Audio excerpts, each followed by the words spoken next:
Olá pessoal, estamos aqui no programa Sexto Sentido, um programa onde você vê o invisível. Você ouve o inaudível. E acessa o impossível. E falando no impossível, tudo bem, Dani? Estamos aqui com Dani Pascoal. Ela é professora, joga runas, conhece muito sobre toda essa parte esotérica, mas conhece mais ainda sobre magia egípcia. E pegou num tema que eu gosto muito, sabe por quê, né, Maia? Nossa, sei, né? Você já teve o privilégio de estar lá. Egito é tudo de bom. Fala um pouquinho sobre magia egípcia, Dani. Vamos lá, nós estamos falando de um culto de magia, vamos colocar desta forma, que data 7.000 anos antes de Cristo. Um povo que traz uma cultura espiritual das mais avançadas até hoje, com muitas coisas inexplicadas, fenômenos que passaram para nossa parte física, como por exemplo as próprias pirâmides, que nós não temos ideia se estavam lá, se foram eles que construíram, como construíram, alguns templos cuja construção não se explica também até hoje, com toda a tecnologia que a gente tem. Verdade, eu estive lá, Dani, eu queria te fazer uma pergunta. Você acha que os deuses egípcios são seres que vieram de fora? Totalmente, acredito plenamente nisso. Nós temos algumas inscrições egípcias que mostram, tem até muita polêmica naquele livro Eram os Deuses Astronautas, eles mostram bem essa ideia. Existem arqueólogos que negam alguns hieróglifos, falam que foram apagados por tempestade de areia, foram redesenhados, mas estão lá, de alguma forma. A própria imagem dos egípcios, não só dos seus deuses, mas das suas divindades, mas dos próprios egípcios, os escribas, os operários, artesãos, quando eles são retratados, a própria forma da caixa craniana dele não é uma caixa craniana humana. Principalmente de Akhenaton, né? Sim, principalmente Akhenaton, né? Akhenaton, ele acaba gerando todo um culto a partir dele, né? Que criam outras ordens religiosas no mundo inteiro, como por exemplo a própria Rosa Cruz, a maçonaria e outras escolas de filosofia e estudos. E dentro do próprio Egito a gente tem muita escola de mistério. Os sacerdotes, eles não eram como, vamos supor, o padre, ele tem uma ligação com vários santos. Os sacerdotes, eles tinham uma única divindade para a qual eles se dedicavam pelo resto da vida. E eram devotos a essa divindade. Teve divindades que não eram cultuadas em uma região, mas eram em outras, que sumiram e foram cultuadas em apenas uma região e assim por diante. E qual é a base dessa magia? A base dessa magia é dual, de certa forma, porque quando o Egito se transformou em duas terras, né, o Alto e o Baixo Egito, começou uma dualidade de deuses. Então a base da magia dela trabalha a energia do Sol, de Ra, não é uma magia lunar, é uma magia solar. Ra é o deus dos deuses egípcios, criador, vamos colocar dessa forma, dos demais deuses, e através dele todos os cultos acabaram sendo criados para os outros deuses, como se ele fosse o grande pai deles, tá? E quais são os principais deuses egípcios? Nós temos a principal deusa, que é Isis, tão importante ou mais até que Ra, lembrando que Isis é um nome grego, o nome dela mesma é Ast, né? É uma deusa que o significado de Ast significa aquela dos 10.000 nomes. O único culto mundial de divindades que uma deusa representa todas as divindades da terra dela. Olha. Em todas as outras culturas a gente não tem isso em magia, né? Você tem o deus da guerra, o deus do amor, o deus da fertilidade, mas ela representa tudo: amor, magia, proteção, fertilidade, fluidez, tudo que a magia traz, saúde. Ela é completa. Completa. O seu consorte, seu companheiro, que é Osíris, né? Eles têm um filho que é Horus, que o culto de Horus foi tão forte, a magia dele tão presente no Egito, que uma época sobrepôs até o próprio culto de Ra, né? Ele passou a ser o Deus Sol. Set, que não tem origem egípcia, é um culto que vem da Suméria, de Bel, Baal, né? E passa para o culto egípcio. A princípio ele era um deus egípcio ligado aos ventos, depois ele passou a ser um deus de deserto e criou-se essa dualidade, né, visto como a infertilidade da terra. Néftis, que é a irmã gêmea de Isis, que representa também um lado de magia, o nosso lado mais sombra, o nosso lado mais de inspiração. Esses são os principais. Só que nós temos todo um relato de um Deus fundamental dentro do culto, que é Thoth, que ele passa dessa cultura, atravessa para o culto greco-romano como Hermes e Mercúrio e passa por lendas que chegam até a Índia, dizendo a respeito dele. Olha que interessante. Eu estive no Egito, estive em Komombo. Sobek, você pode falar um pouco dele? Sobek é um deus crocodilos. Os deuses egípcios, quase todos, eles são metade humana, metade a cabeça deles em forma de animal. Tá? A representação deles era bem xamânica, porque o culto de magia egípcia é extremamente xamânico. Olha que interessante, isso é um dado interessante que você está dando. Muito, e assim, as pessoas às vezes usam vestes, usam mantos para a magia egípcia, mas ela não é uma magia tão assim glorificada em vestimentas. Ela é uma magia assim até muito simples simples na vestimenta, porque ela está ligada realmente à terra, né? Ao culto deles. E assim, algumas simbologias importantes, talismãs, hieróglifos importantes onde você trabalha. Mas Sobek, ele foi tido a base de sustentação do Egito inteiro, até hoje é o Rio Nilo e as cheias dele. E como no Rio Nilo tem muito crocodilo, então a base de vida e morte era muito importante para eles. O faraó nascia já pensando literalmente no dia que ele morresse, onde ele ia levar, onde ele ia enterrar todo o tesouro dele para levar para a vida eterna. E Sobek, ele era um deus ligado à morte no culto antigo. Certo. Literalmente. O que é Ekel? Recal.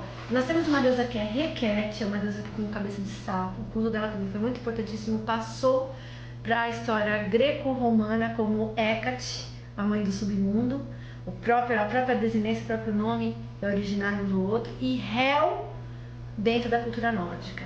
A Requete, ela cria um sistema, vamos colocar dessa forma, de magia baseada em talismãs.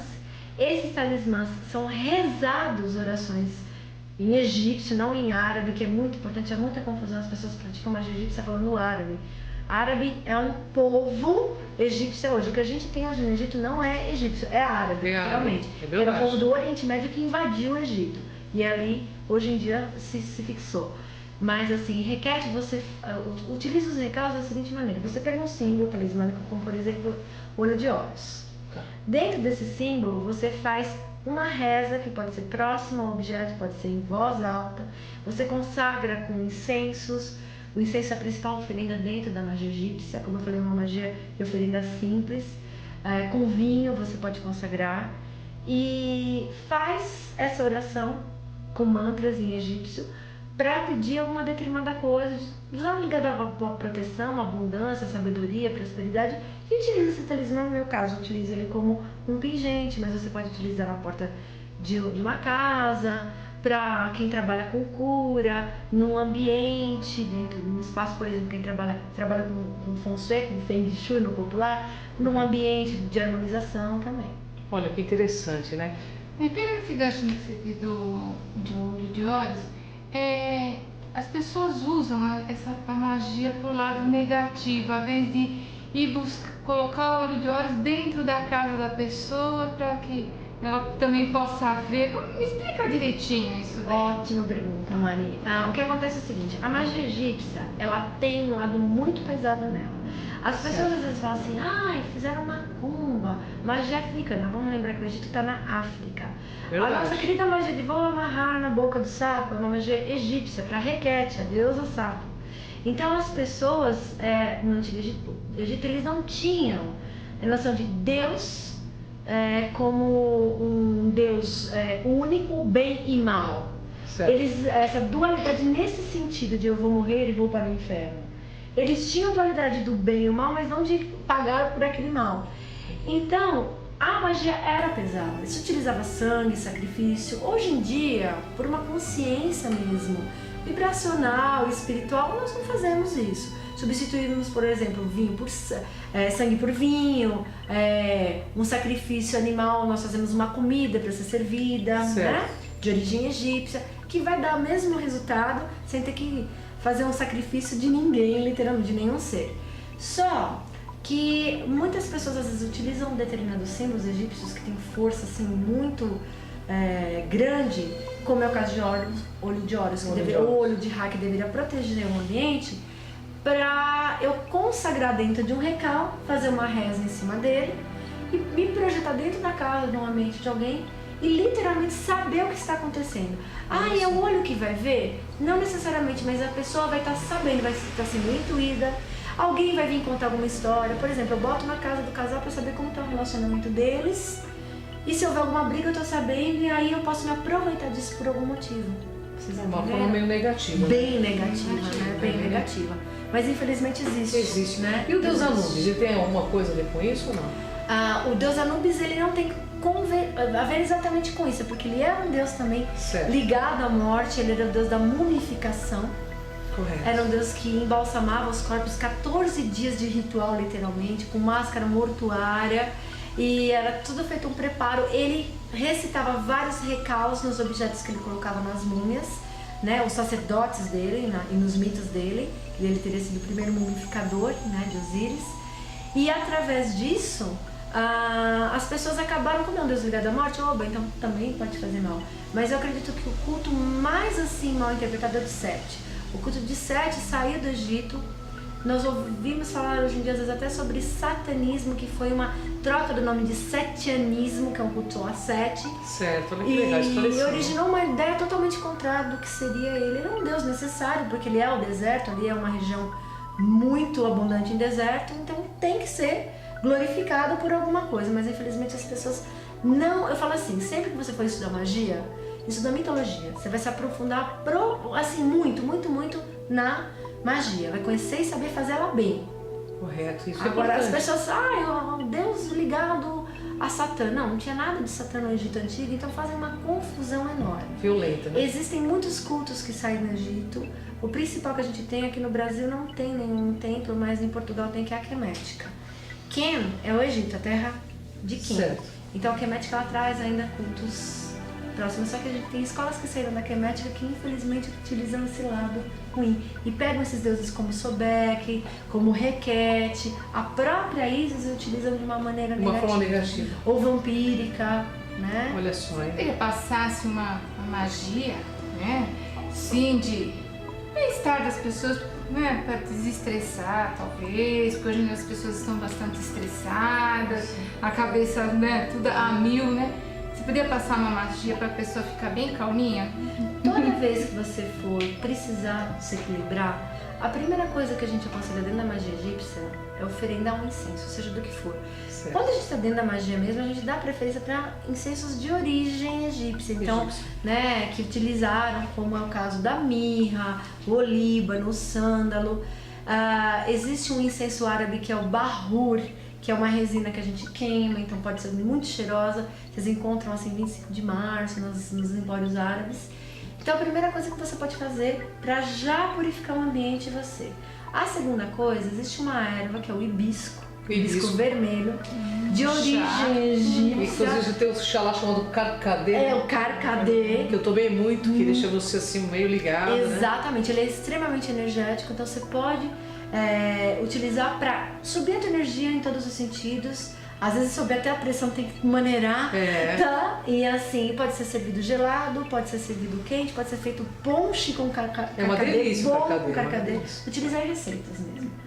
Ai, que gostoso. Dani, nessa magia, como que a gente pode utilizá-la no cotidiano? No cotidiano, através de talismãs. Existe um trabalho chamado Kabash, em que vocês têm as posturas egípcias e os mantras para fazer a magia, né? As músicas também egípcias com as posições que você pode trabalhar, tá? No dia a dia. Gostaria que você deixasse dentro desse conhecimento de magia, eu sei que você dá aula, inclusive. Isso. Você dá aula na universidade também? Dou em São Caetano, na USCS, para a Universidade da Terceira Idade, dou aula de mitologia e danças circulares. Olha só, é um posto de conhecimento, gente. É Dani Pascoal, né? Não é parente, mas está uma ligação cósmica enorme aqui. Dani, deixa teu site, seu telefone, para quem quiser fazer esse curso com a Dani, né? Acho que vai ser muito legal, né? Tá, ok. Vou deixar o meu e-mail, que é o brumamagias@gmail.com. A minha escola é Bruma Magias em São Caetano. Nosso telefone de contato é o 4227-1990. Bem devagar agora. 4227-1990.